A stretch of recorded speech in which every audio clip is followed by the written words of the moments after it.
Pues bien, en esta mañana nosotros vamos a hablarle acerca de, no el título que dijo el hermano Santi, sino exactamente los riesgos y los beneficios de los tiempos peligrosos. Los riesgos y los beneficios de los tiempos peligrosos. Hay una porción de la palabra de Dios que nos habla de eso y que estuvimos estudiándola durante un tiempo y vamos a volver a ella, ¿verdad? en un ratito. Pero, hermanos, es una realidad lo que se dice que en la vida todo tiene sus ventajas y desventajas, excepto el camino de la salvación. Lo único que en la vida no tiene ninguna desventaja se llama el camino a Cristo, el camino a la salvación. Después todo lo demás usted encontrará que habrá ventajas y habrá también desventajas. Porque Dios nos ha creado para que vivamos en un mundo de perfecto equilibrio. Cuando somos niños, nosotros quisiéramos ser jóvenes, crecer y ser un poco más grandes, ¿verdad? Cuando llegamos a ser adultos, muchos quisieran y preferirían regresar y volver a ser niños. Cuando se enfrentan a las responsabilidades justamente de los adultos, sobre todo al arduo trabajo, ¿verdad? Al arduo trabajo. Y es una realidad que este mundo vive y ha vivido por un buen tiempo esos tiempos peligrosos.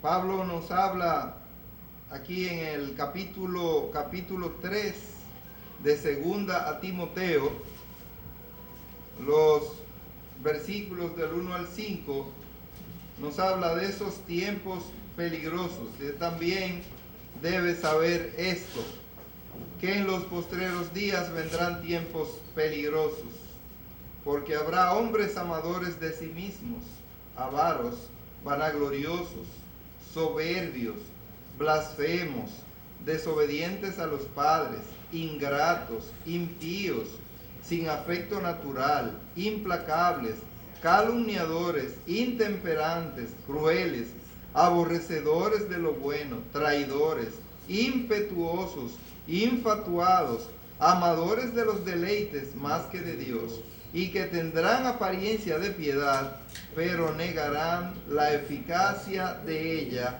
A estos evita.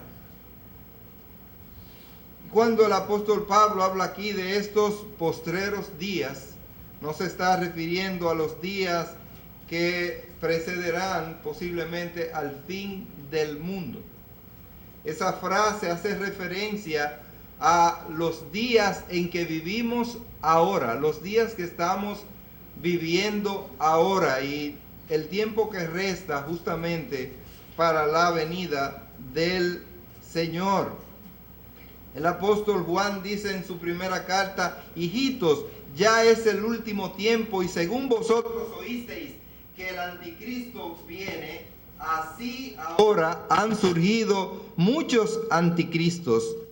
Por esto conocemos que es el último tiempo, dice primera de Juan capítulo 2, versículo 18. Y allá en el libro de Mateo, en el capítulo 24, versículo 12, y Lucas 18, 8, ahí el Señor concluye una parábola, la parábola de la viuda y el juez injusto. Y cuando Él concluye esta parábola, lo hace con una pregunta: pero cuando venga el Hijo del Hombre, ¿hallará fe en la tierra? Realmente cuando Cristo venga por nosotros, como nosotros vamos, ¿hallará realmente fe en la tierra? La dureza del corazón cada día irá en aumento, irá aumentando. Los corazones cada vez serán menos sensibles al llamado de Dios, a la palabra de Dios. La incredulidad cada vez será mayor. La falta de temor a Dios. La irreverencia que campea por todas partes. Y ha querido inclusive hacer entrada y posarse también en la iglesia y en las cosas del Señor. El caos moral. Todos estos son indicadores de lo que el Señor Jesucristo pregunta, si cuando Él venga hallará fe aquí en la tierra. Antes de que iniciemos a desarrollar este tema, vamos a encomendarnos, a ponernos en las manos de Dios. Padre Celestial, gracias te damos, Señor, en este día maravilloso que nos has regalado, por darnos tu palabra santa. Gracias, Señor, la amamos con todo nuestro corazón, la atesoramos, oh Padre, y prometemos, oh Dios, obedecerla. Haz que esto sea una realidad en nuestras vidas y que esta palabra que nos advierte del tiempo presente, pero también del tiempo futuro, nos permita vivir, Señor, atentos, nos permita, Señor, tomar las acciones y las medidas que justamente estos tiempos peligrosos demandan. Te imploramos que tú apliques tu santa palabra a cada vida, a cada corazón, y que tu Espíritu Santo la use con poder para edificación, también para arrepentimiento. Te lo pedimos en el nombre de Cristo Jesús. Amén. Bien. Nosotros queremos en primer lugar hablar acerca de los riesgos en que vivimos hoy y por qué realmente estos tiempos, dice la Escritura, por qué estos tiempos son peligrosos. ¿Es que acaso son peligrosos por la hambruna que vive el hombre en muchas partes del mundo? Mientras en algunos otros lugares hay un despilfarro, hay un derroche y de los alimentos, en otras partes del mundo faltan esos alimentos y la gente se está literalmente muriendo de hambre. ¿Es que acaso serán estos tiempos peligrosos por los desastres naturales que están sucediendo en el mundo? Vemos las lluvias torrenciales en muchas partes que están causando destrozos, cosas terribles, no solamente por todas partes. Lo vemos en España, lo vemos aquí en Centroamérica, lo vemos en Estados Unidos, lo vemos las lluvias, estos ciclones, pero también los terremotos, los temblores de tierra. En estos días tuvimos un susto a mucha gente porque hubo un movimiento, un temblor de tierra de unos casi prácticamente 6 en la escala de Richter, pero gracias a Dios no fue directamente en tierra habitada por el hombre. De todas formas, se sintió en la parte oriental de Puerto Rico y también en República Dominicana, en muchas partes. Y la gente hoy vive asustada porque que no sabe en qué momento puede ocurrir un terremoto y destruir todo. Y entonces todo el mundo está atento, pero ¿qué sucede? Que no hay forma ni manera de prevenir realmente los efectos desastrosos de un terremoto.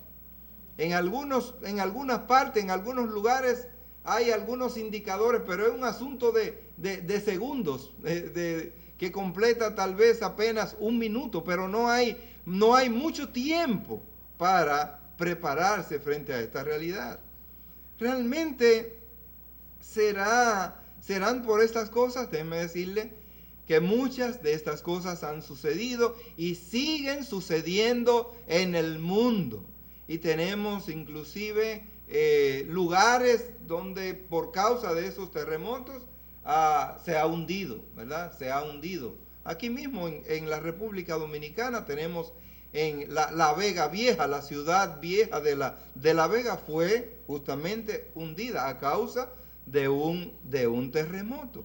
Y tenemos otros lugares que han surgido, porque esos son los efectos. Pero ¿acaso se estará refiriendo la palabra de Dios a estos tiempos peligrosos por esas razones? No necesariamente. No solamente por eso. Dice el apóstol Pablo que estos tiempos serán peligrosos, dice, porque habrá hombres. Y es importante eso que dice ahí, porque habrá hombres. Hombres es el énfasis. Son exactamente los hombres los que hacen más peligroso este mundo. No son las fieras, no son los leones, los tigres, no son ellos. Somos nosotros los hombres, los peligrosos en mucho sentido. ¿Y cómo serán y cómo son realmente esos hombres, tal como se describe en las Escrituras? Bueno, dice que en primer lugar, esos hombres serán amadores de sí mismos. Esos hombres solo piensan en lo que le agrada, en lo que le trae placer. Esos hombres solamente están concentrados en su propia comodidad, cómo se sienten mejor. Esos hombres están concentrados en lo que les produce y lo que les da placer. Esos hombres están concentrados en lo que produce dinero. Hoy lo que se mueve es dinero y estamos muy atentos al dinero y todo es en función del dinero. Por eso dice que estos hombres también serán avaros. Serán avaros porque también les gusta, ellos amarán el amasar y tener grandes fortunas. Pero dice que estos hombres también serán vanagloriosos, soberbios y también blasfemos. Con su lenguaje y con su actitud, ellos se burlarán de Dios. Y de hecho, se burlan de Dios y también se burlan de los hombres. Y como dice Pablo aquí, sobre todo aquellos que profesan piedad. Aquellos que profesan piedad. Son hombres carentes de un espíritu sumiso para respetar la autoridad. Y todo hombre está llamado a vivir bajo autoridad. Ese es el problema, ese es el gran dilema. Que el hombre no quiere sujetarse a la autoridad. Quiere vivir sin autoridad. Y Dios ha creado el hombre para que viva bajo autoridad. Cuando nosotros estamos en el vientre de nuestras madres, estamos bajo la autoridad perfecta de ese ser que nos tiene ahí. Pero inmediatamente nosotros nacemos, seguimos bajo autoridad. La autoridad de esa madre, la autoridad de ese padre. Y en la medida que seguimos creciendo, entonces nosotros estaremos bajo la autoridad de los profesores, de los maestros, de los que nos enseñan en la escuela. Tendremos que estar bajo la autoridad en la iglesia de del pastor y de las personas que trabajan en nuestra vida espiritual. Nosotros tenemos que estar bajo autoridad en la sociedad. La autoridad es fundamental, pero dice que estos hombres de estos postreros tiempos serán desobedientes a los padres, serán ingratos, serán impíos, sin piedad, incrédulos totalmente y sin afecto natural. ¿Usted sabe lo que quiere decir sin afecto natural? No les importa, ellos no tienen ninguna preocupación por sus semejantes. No le preocupan sus desgracias. No le importa, no toma en cuenta tal vez ni siquiera sus propios hijos, que Dios los ha dado para que los atesoremos, para que los cuidemos, para que lo amemos, para que lo dirijamos, para que lo instruyamos, para que los disciplinamos, para que tengamos un plan para ellos. Ni siquiera eso son capaces de eliminar, de matar a sus propios hijos. Recientemente tuvimos un caso ahí, lo vimos, de un dominicano en Nueva York. Agarró con su niña y se tiró al tren. Lamentablemente, él murió. La niña logró salvarse. Bueno, es una desgracia. A veces padres que dejan a los hijos, y es muy frecuente, dentro de los vehículos. Y allí cuando regresan, cuando llegan, muchas veces lo encuentran muertos. O son capaces de dejarlo solitos en las casas, con el peligro, con la vela encendida, con lo que sea. Y cuando retornan, ¡ay! El niño fue y armó un fuego y se quemó y se destruyó. Esos tipos de padres descuidados, padres que no se preocupan por la crianza, por la enseñanza, por qué es lo que pasa con sus hijos. Y eso es penoso, lo que está ocurriendo en este mundo, en estos tiempos. Y la palabra de Dios nos ha dicho, nos ha hablado de eso. Sin problema, estos hombres cometen atracos. Ellos quitan la vida al primero que se atraviesa por el medio. No tienen nada que ver. Esos son los tiempos en que estamos viviendo, no solamente en nuestro país, en la República Dominicana, sino en muchas otras partes del mundo, en mayor o menor medida. Pero se da la misma cosa. Mi hija se fue a otro lugar en Canadá y de repente allí se encontró con que allí habían muerto prácticamente unas 20 mujeres. Habían sido atrapadas por los lugares, en la carretera, cerca de allí, por estas personas, estos nativos, y la habían matado, la habían eliminado. No importa, en un país, sí, en un país civilizado, eso no tiene nada que ver. Hermanos, también dice que estos hombres son implacables, son calumniadores, son intemperantes, sin inhibiciones, absolutamente carentes de dominio propio, no se pueden frenar. Ellos están desprovistos de ese poder bajo control que pone atajos, y ese poder que les impide muchas veces actuar a sus anchas. Ese poder es el Espíritu Santo de Dios.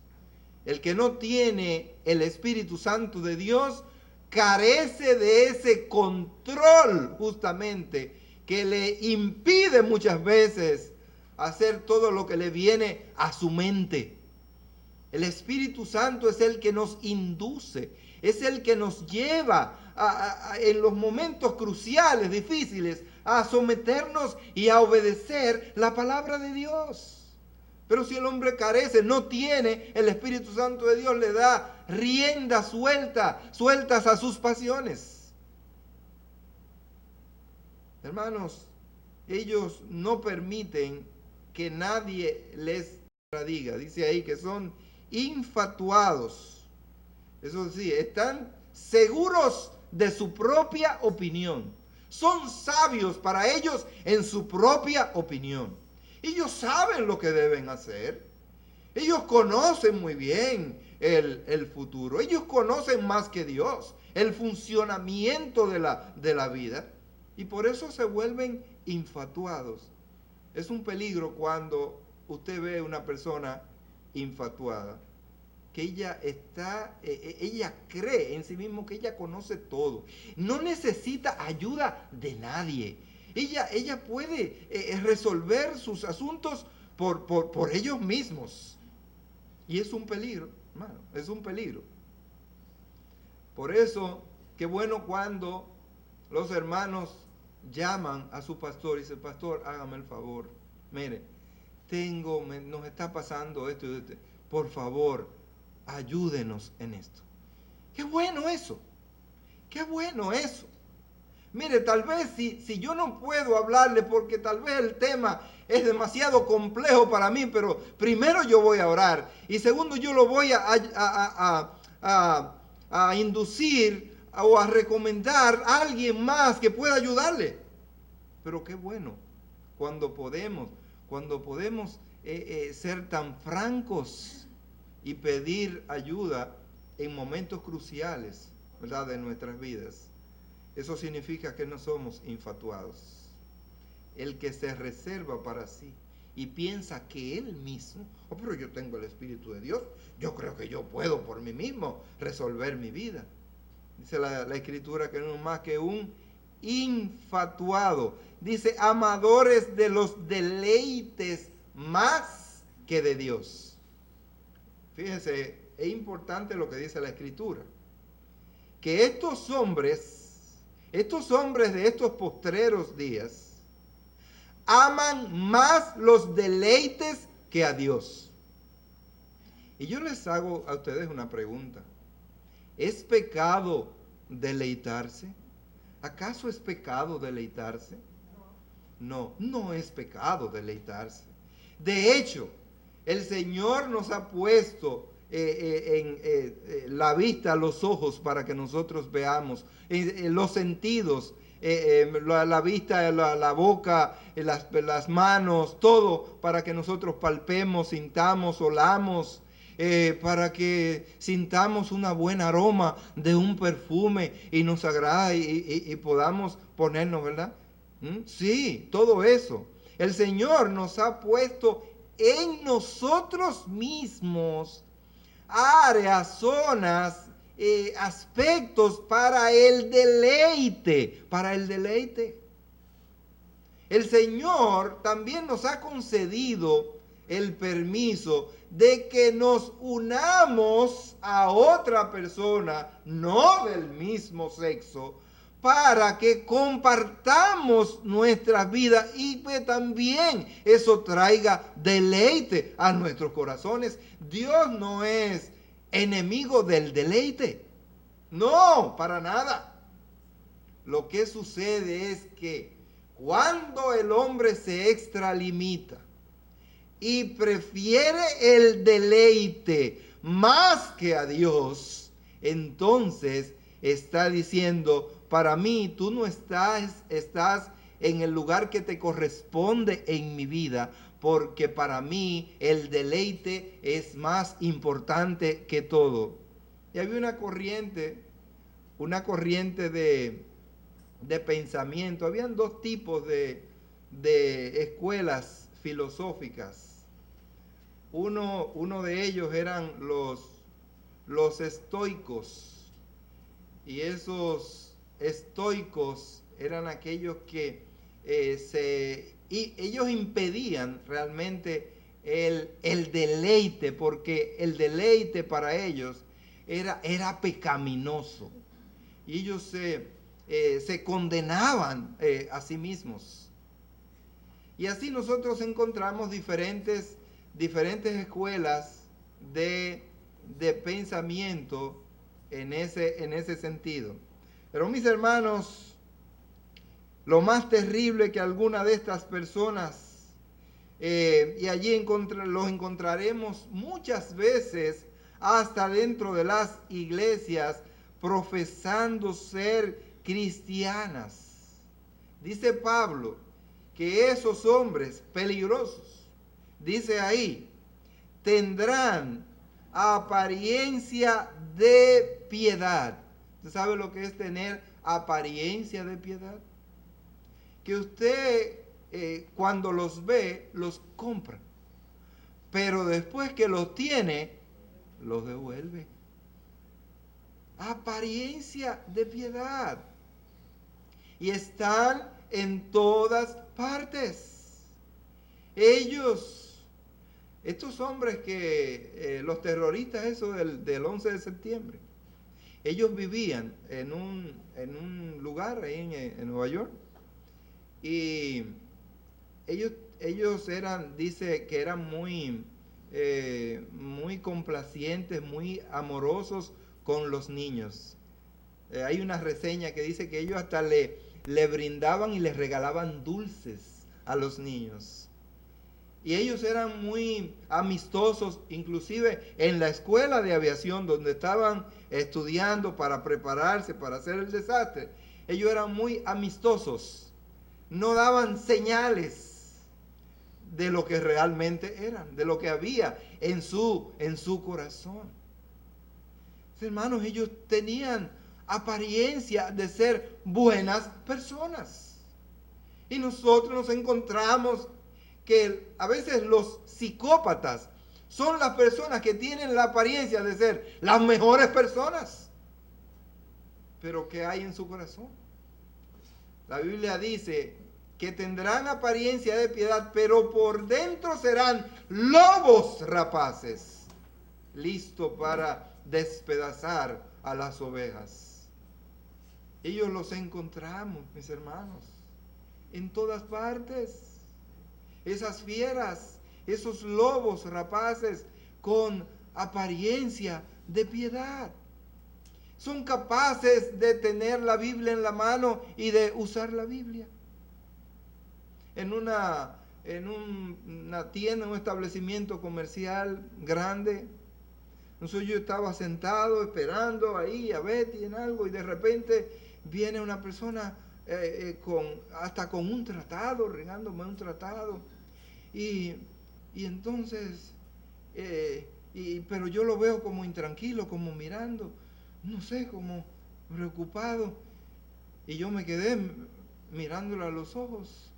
Y, ok, muy bien, muchas gracias. Pero me quedo mirándolo.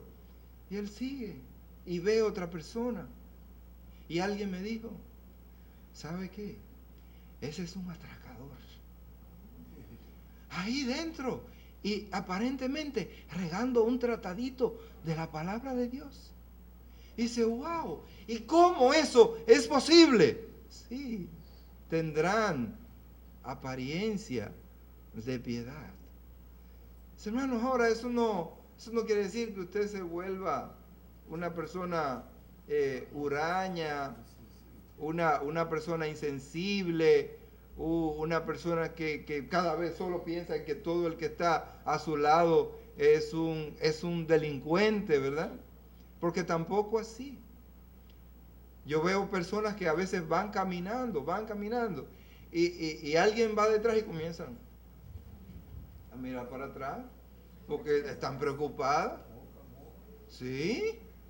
Bueno, no estamos realmente llamados a vivir en esta intranquilidad, en este estilo de vida, porque eso es lo que quiere el diablo, que vivamos intranquilos, pero tampoco a vivir despreocupados de nuestro medio circundante, porque tenemos que aprender que hay esos lobos rapaces a nuestro alrededor. Hermanos, apariencia de piedad, pero con sus hechos, con sus acciones, negarán la eficacia de ella. Y dice la Escritura, a estos evita. Es esto y no otra cosa lo que nosotros debemos esperar, en este mundo en el que nosotros vivimos, no solamente ahora en este tiempo, sino en los próximos días, en los próximos años. Así serán las cosas. Y las cosas serán, dice la Escritura, cada vez peor hasta la venida de nuestro Señor Jesucristo. Esa es la realidad en que vive este mundo caído. Bueno, dice que vendrán tiempos peligrosos, pero no especifica dónde. Y no podemos decir que es en ciertos lugares del planeta. Sí, en ciertos lugares del planeta todavía serán más peligrosos. ¿Te han visto en las redes sociales de una acción terrorista contra una iglesia, ¿verdad? Donde los fieles desesperados allí porque llegaron a matarlos y después le prendieron fuego, y entonces ellos desesperados estaban lanzando y tirando al vacío, y han muerto muchísimas personas en la India por igual y en otras partes. En algunos lugares serán peligrosos de una manera, y en otros lugares también serán peligrosos de la otra manera. Allí lo pudiéramos identificar cuando vienen con las armas, las ametralladoras y todo eso a matar. Pero en otros lugares no le vemos armas, todo lo contrario, lo que le vemos es una Biblia. Pero igual vienen a hacernos daño. Peligrosos en todo el planeta. Y en algunos lugares la violencia es mayor que en otros. Pero al fin la violencia se ha recrudecido, por decirlo así, en el mundo entero. Y ahora el diablo ha aplicado una táctica. Dice, bueno, no vamos a emprender una guerra con dos ejércitos frente a frente. Lo que vamos a emprender es otra táctica que posiblemente da mejores resultados. Y la táctica es la guerra de guerrillas. La guerra de guerrillas.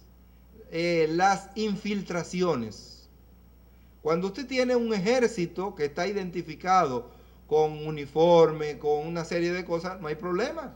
Usted sabe a quién le va a disparar. Pero cuando usted tiene esos enemigos disfrazados de campesinos, disfrazados de lo que ha sucedido en muchas guerrillas, en Colombia, en muchas partes que ellos han penetrado y entonces no pueden identificarlo con facilidad. Y han hecho desastres y allí hacen secuestros y tantas cosas.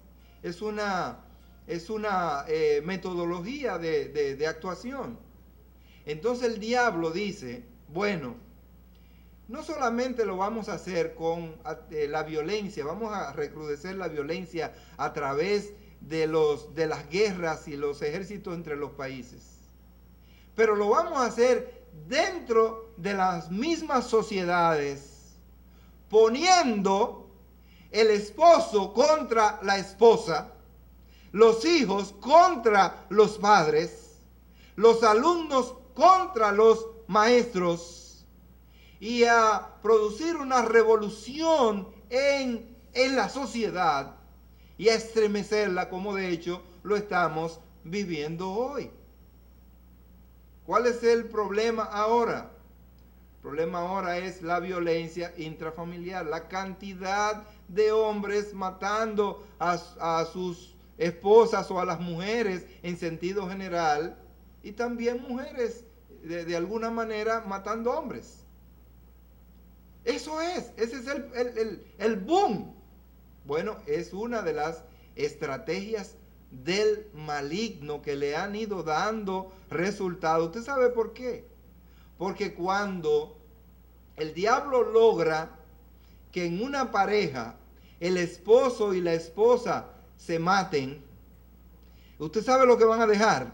Son esos niños huérfanos, pero no solamente huérfanos, sino contaminados y dañados producto de esa situación.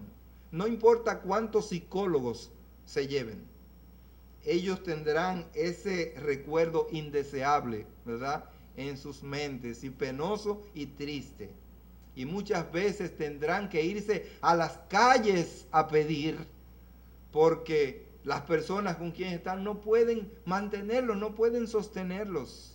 Y eso es parte de lo que el diablo quiere. Cuando el diablo le induce y le pone en la cabeza a un hombre que atente contra su vida, que es el sostén de esa casa, lo que está diciendo es, bueno, vamos a seguir y a producir un desorden para que esta mujer venga, le ponga otro hombre a estos muchachos y finalmente abuse de ellos y siga el desorden en el mundo. Él lo ha hecho y lo está haciendo a su manera, creando esa violencia. Cuando hay violencia entre los esposos, el diablo lo que quiere es que también los hijos se críen en ese clima, en ese ambiente, para que ellos también aprendan a ser violentos e inconsecuentes e insensibles en la sociedad. Hermanos, ese es el clima, así es que estamos viviendo. Por eso estos tiempos son tan peligrosos. Pero lamentablemente, dice la Escritura, que el diablo mismo tiene los ojos cegados. Tiene los ojos cegados para que el hombre no despierte y vea la realidad.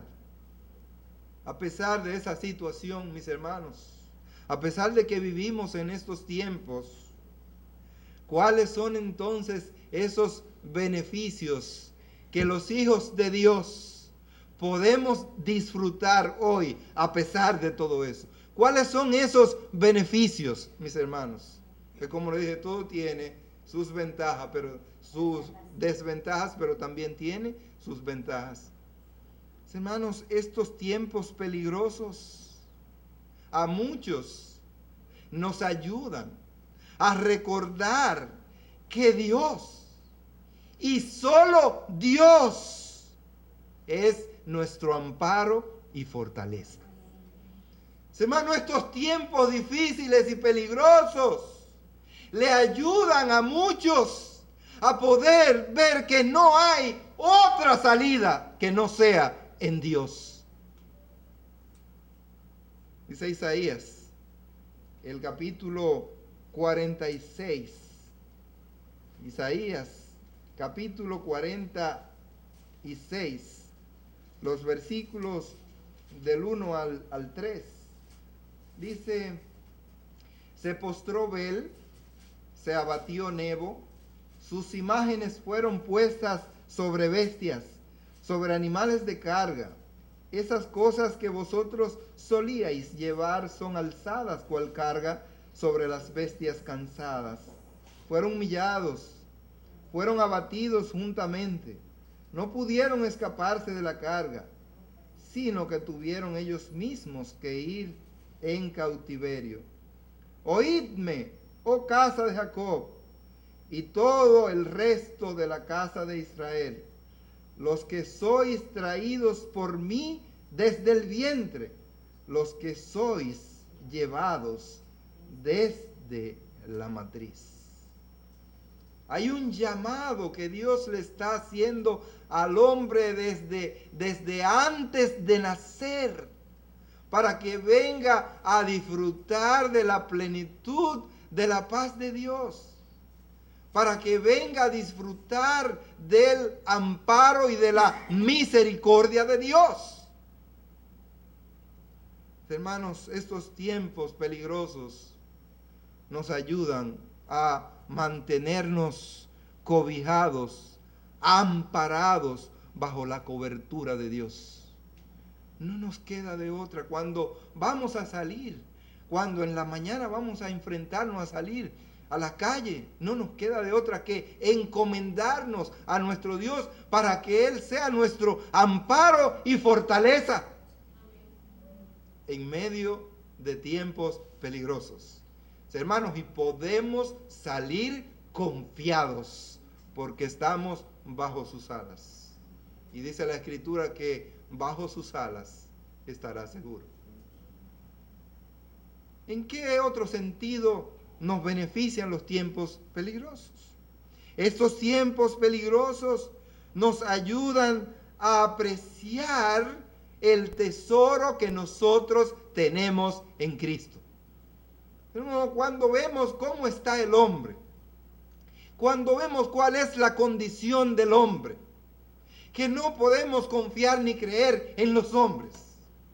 Y cuando nosotros lo comparamos con el Cristo, con el Señor, en quien hemos depositado nuestra confianza, nosotros podemos dar gracias a Dios, porque nos ha provisto de alguien que es sincero, de alguien que nos ama, de alguien que estuvo dispuesto a sufrir y a morir por nosotros, y aún sigue trabajando y sigue guiándonos. Podemos darle las gracias a Dios. Yo compartía con alguien, me decía, yo no sé por qué hay tantos cristianos que viven vidas a veces infelices. Usted los ve y los oye y no salen de un lamento. Hermano, cuando usted comprende, conoce de dónde el Señor los rescató. Óigame, cuando usted puede entender qué fue lo que sucedió cuando Cristo entró a su corazón, mire, usted debería andar de rodillas, dándole la gracia a Dios, agradeciéndole a Dios como si fuera un loco por lo que Él hizo en su vida. ¿Usted sabe de dónde lo sacó y de qué el Señor lo libró?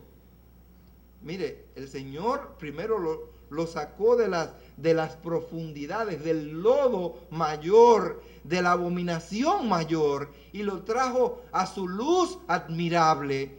Lo trajo para que formara parte de su reino. ¿Y sabe qué hizo el Señor con esto? Que lo libró de esa condenación eterna, que está reservada para aquellos que no creen en el Señor Jesucristo. Eso está ahí. Y Dios no es un Dios malo. Dios es un Dios bueno, maravilloso. ¿Por qué? Porque Él le está advirtiendo al hombre. Le está diciendo, mira, si tú no confías, si tú no crees, si tú no te arrepientes, tú te vas a enfrentar a la eternidad sin Cristo. Y es en el infierno, en la condenación eterna. El Señor se lo dice en su palabra.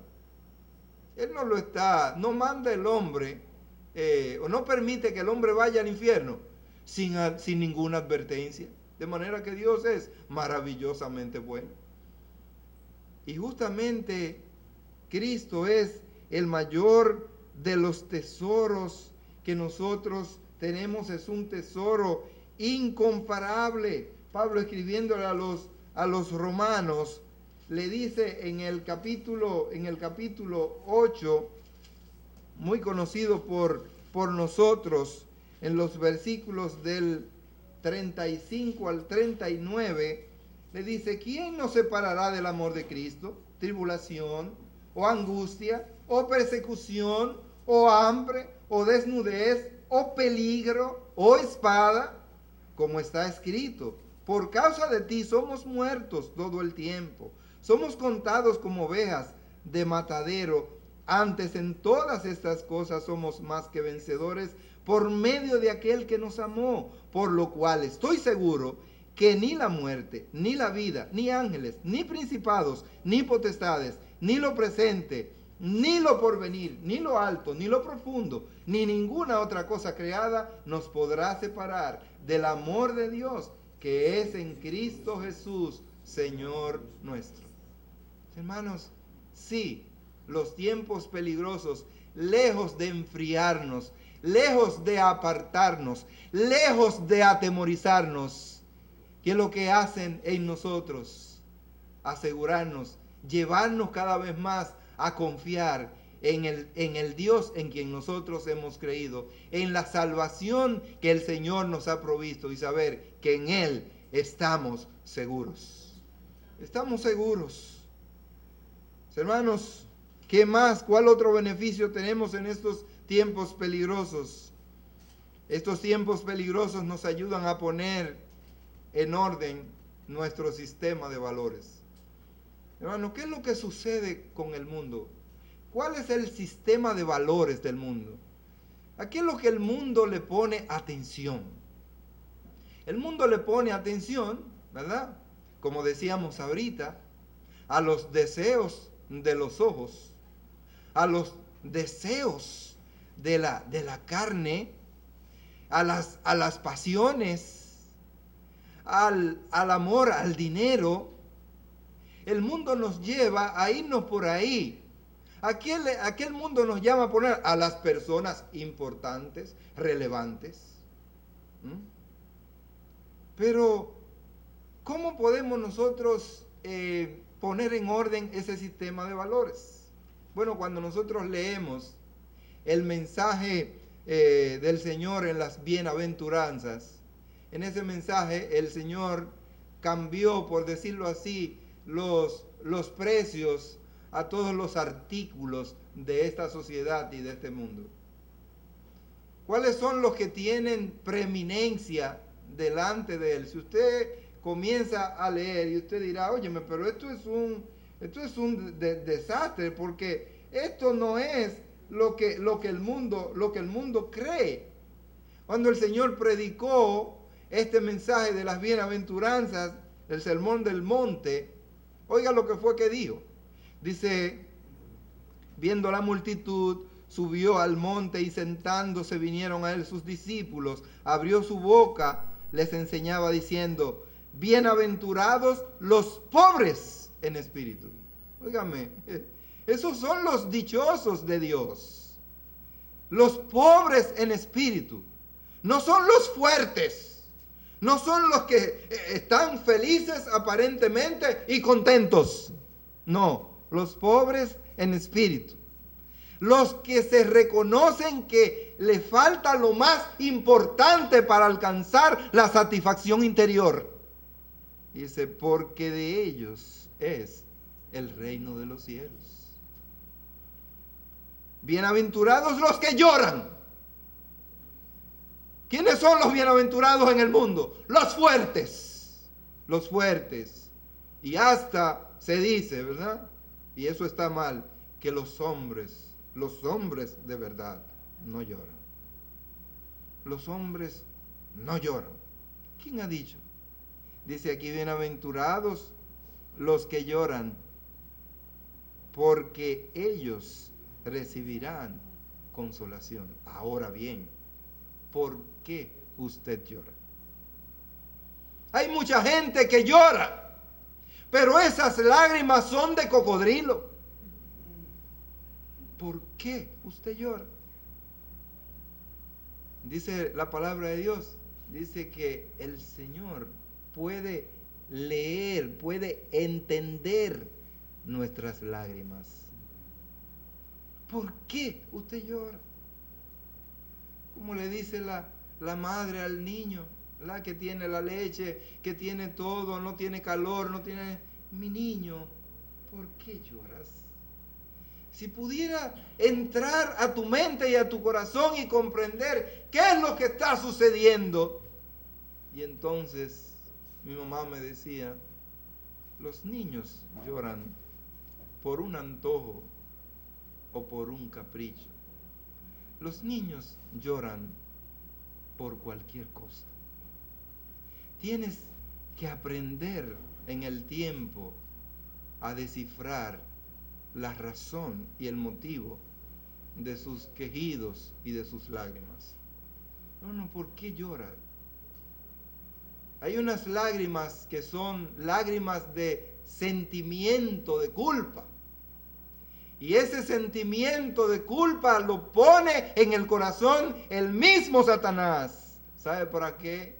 Para decirte tú no sirves para nada. Para decirte tú no vales la pena. Y para finalmente inducirte a disponer y a quitar tu vida. Eso fue lo que él hizo con Judas. Judas realmente lloró.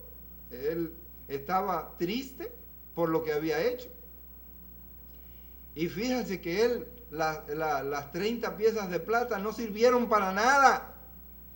Dice que él arrojó esas 30 piezas de plata. y finalmente fue y se ahorcó.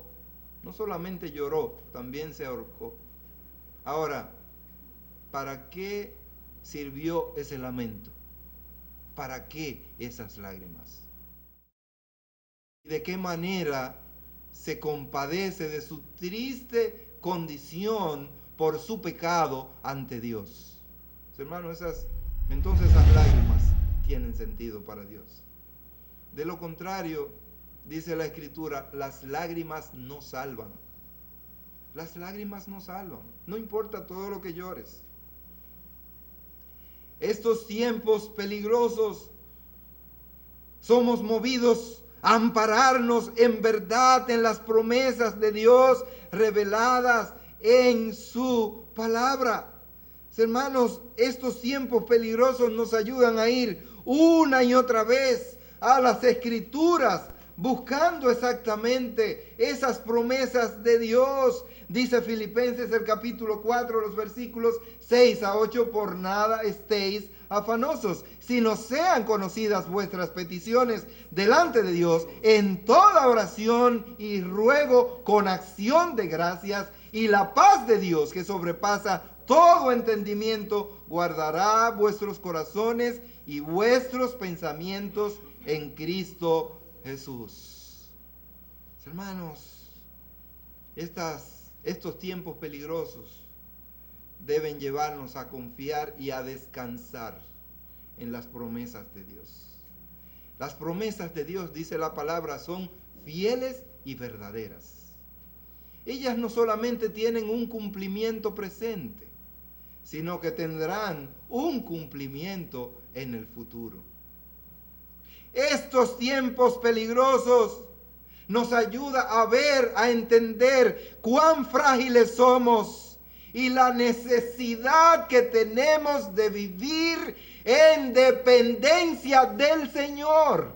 Hermanos, estos tiempos peligrosos deben llevarnos a autoevaluarnos y ver cuán frágiles somos ante todas las cosas, ante factores exógenos, pero también factores endógenos.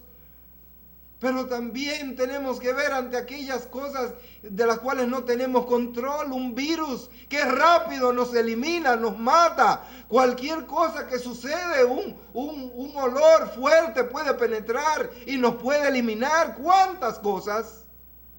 Por eso debemos vivir amparados y en dependencia de Dios. Porque dice la Escritura, porque separados de mí, nada podéis hacer. Y por lo tanto tenemos que vivir en dependencia de Dios, porque fuimos creados para depender de Dios. Fuimos creados para estar bajo la autoridad de Dios. Tú no fuiste creado para vivir de tu cuenta. Tú no fuiste creado para vivir a tu manera. Tú fuiste creado para vivir en dependencia y en sujeción al Señor. Amén. Y por lo tanto, estos tiempos peligrosos deben llevarte a evaluar y decir, óyeme, es que yo por mi cuenta no puedo vivir. No puedo vivir en victoria. Yo no puedo vivir esta vida y ser un hombre feliz fuera de los caminos del Señor. Dice Pablo, escribiéndole igual a los Corintios, en la segunda carta a los Corintios, en el capítulo 1, de segunda a los Corintios, versículos 8 y 9, dicen, porque hermanos, no queremos que ignoréis acerca de vuestra tribulación que nos sobrevino en Asia, pues fuimos abrumados sobremanera más allá de nuestras fuerzas, de tal modo que aún perdimos la esperanza de conservar la vida. Pero tuvimos en nosotros mismos sentencia de muerte, para que no confiásemos en nosotros mismos, sino en Dios, que resucita a los muertos. Hermanos, el apóstol Pablo vio que llegó un momento en que ninguna estrategia, nada ellos podían hacer para escapar, para salvarse. Y llegaron a la convicción, como dice él aquí, no tenían ya esperanza para conservar la vida, porque ya prácticamente tenían sentencia de muerte. Pero entonces, dice ahí, pudimos quitar la confianza en nosotros mismos para definitivamente ponerla totalmente en Dios. Y dice Pablo que resucita a los muertos. Ese Dios que aunque nosotros sucumbiéramos y muriéramos, tiene la capacidad de resucitarnos y volvernos a la vida. Y usted puede confiar en ese Dios. En ese Dios todopoderoso, que no importa en la condición donde caigas, Él tiene el poder para levantarte, Él tiene el poder para resucitarte, Él tiene el poder para devolverte y para darte mucho más de lo que tú tenías. Ese fue el caso de Job. Job llegó un momento en que no tenía ya todo, nada, ni la salud, no tenía ni la mujer, ni hijos, nada. Pero él no dejó de confiar en su Dios. ¿Qué sucedió al final? Dice que Dios le devolvió, ¿cómo? Duplicado. Duplicado. Ahora, cuidado, no le dio dos mujeres.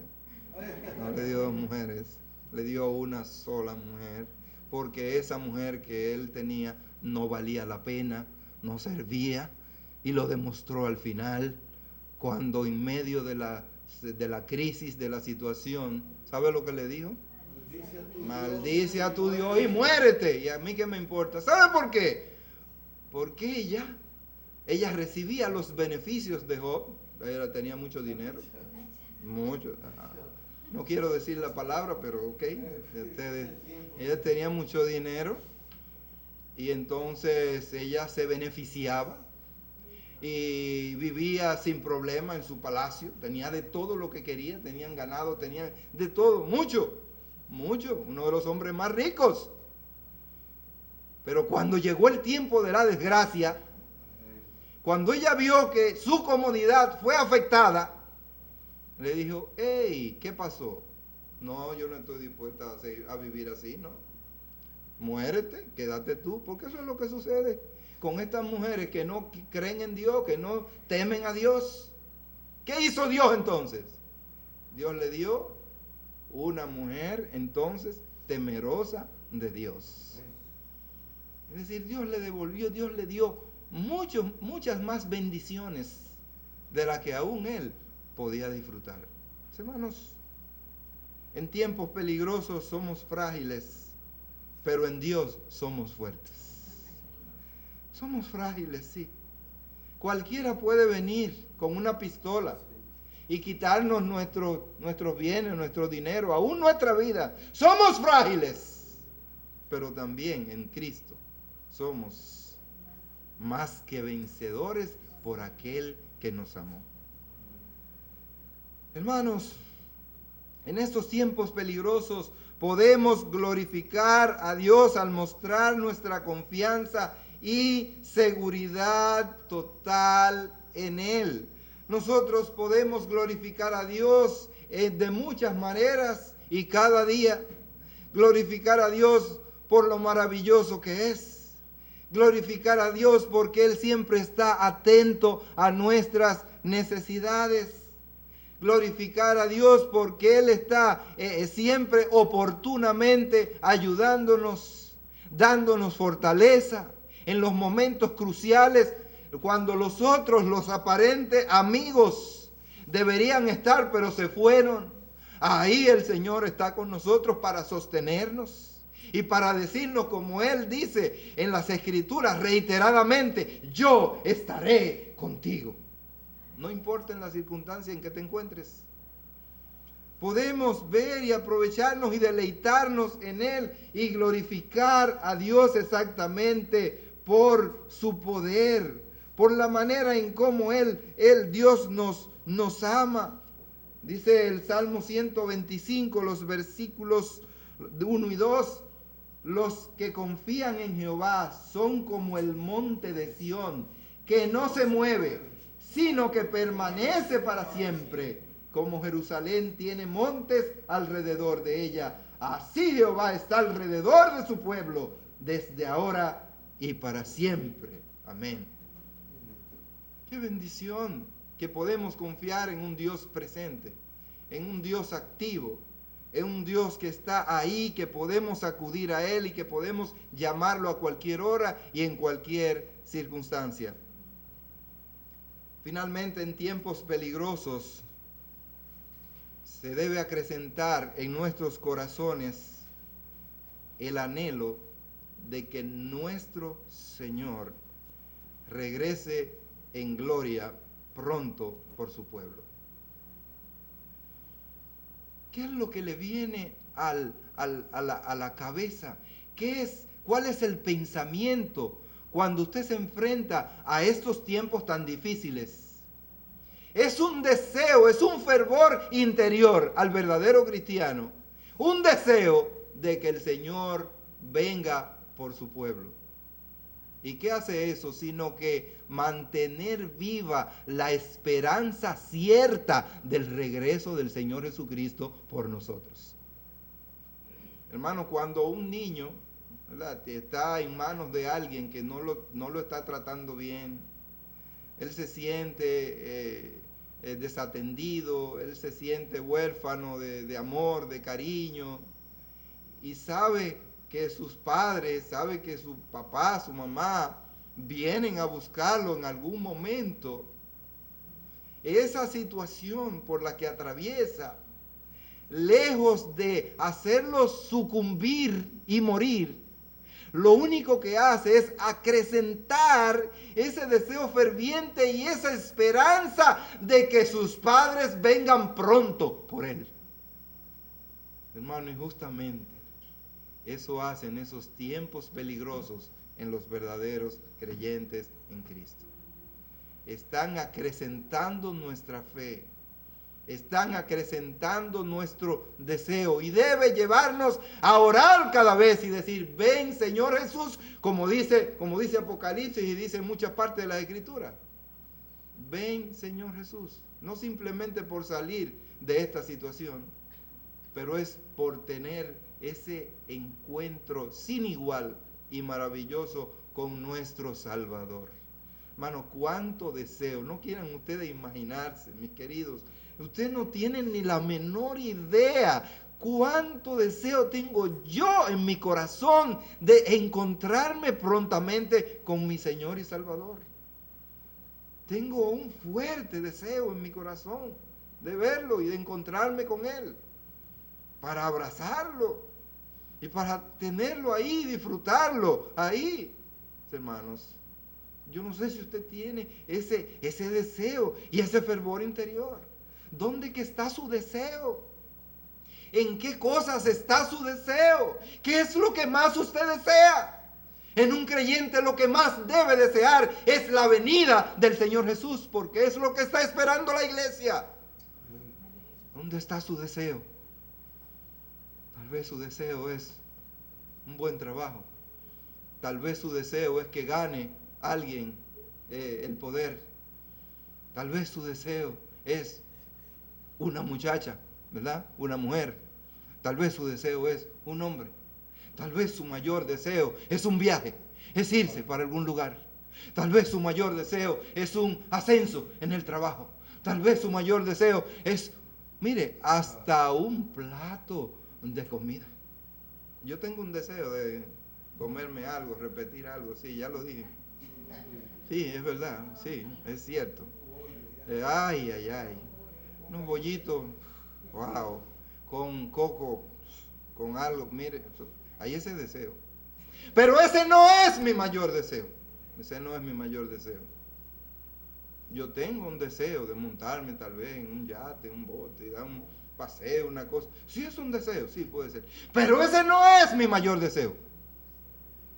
Yo tengo un deseo de ver a mis hijas que vengan. Estoy loco porque vengan, que lleguen, vengan a visitarme y compartir y agarrar y apretar a mis nietos y comérmelos así, porque tengo mucho que no, lo veo, sí, es un deseo. Pero ese no es mi mayor deseo. Mi mayor deseo es encontrarme con Jesucristo. Que venga Jesucristo para tener ese encuentro y esa comunión con Él. Señor, ¿cuál es su mayor deseo? ¿Cuál es su mayor deseo, mi querido? Si ese deseo suyo no está alineado con esta cosa, hermano, su deseo está defectuoso. Su deseo tiene que revisarlo, hermano.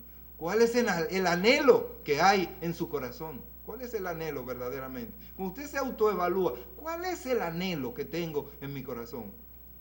Hermano, el deseo que tengo inmediato en mi corazón es de volverlos a ver a ustedes ahorita. De volver a tener comunión con ustedes. Ese es mi deseo. Y en el nombre de Jesucristo, si las cosas no cambian, yo estaré aquí. Ahora, ¿cuál es su deseo? ¿Cuál es su deseo? Su deseo es volverme a ver. Su deseo es volver a estrechar las manos. Hermano, bendición, un abrazo, qué bueno. Ese es su deseo. Cuando hay tantas circunstancias en este mundo, ¿sabe cuál era el deseo fuerte de los cristianos primitivos? El hecho de poderse reunir, se reunían todos los días.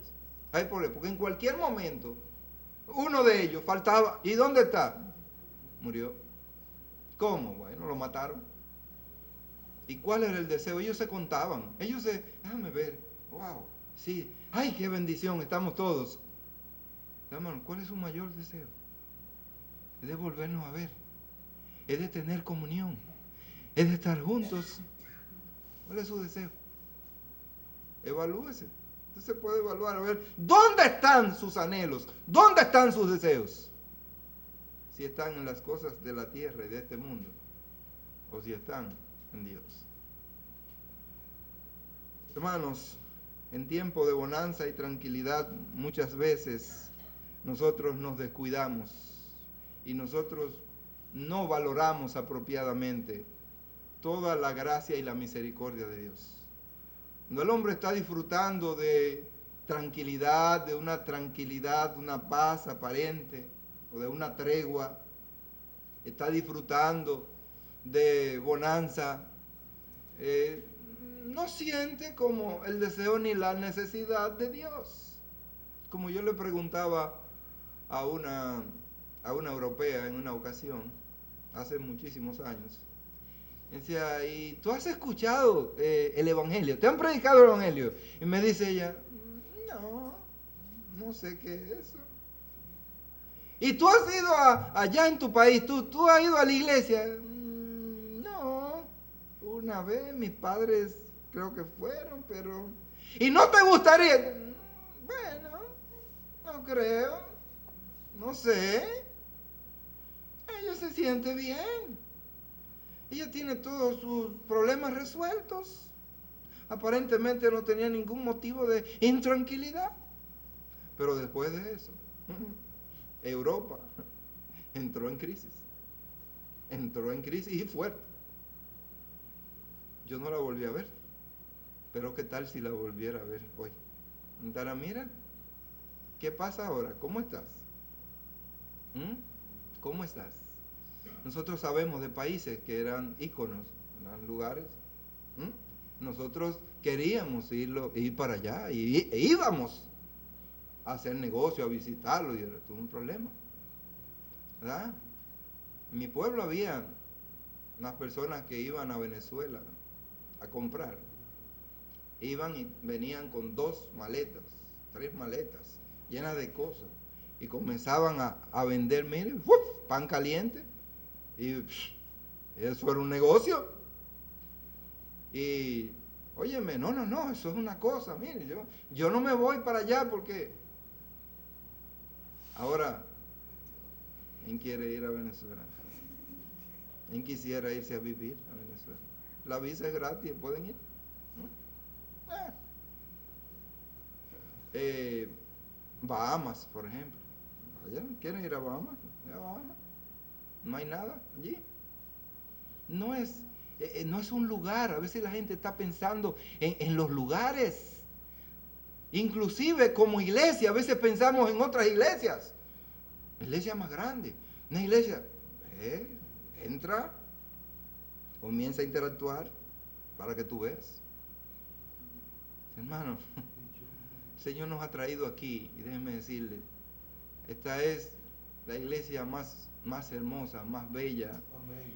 Esta es la iglesia donde hay más amor. Esta es la iglesia donde hay, wow, tantas bendiciones. Esta es la iglesia sobre todo donde se predica la verdad meridiana de las Escrituras.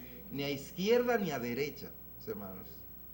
Usted tiene el privilegio de estar hoy en una de las iglesias donde, comparadas en el mundo, usted va y compara ese mensaje central, ni a izquierda ni a derecha.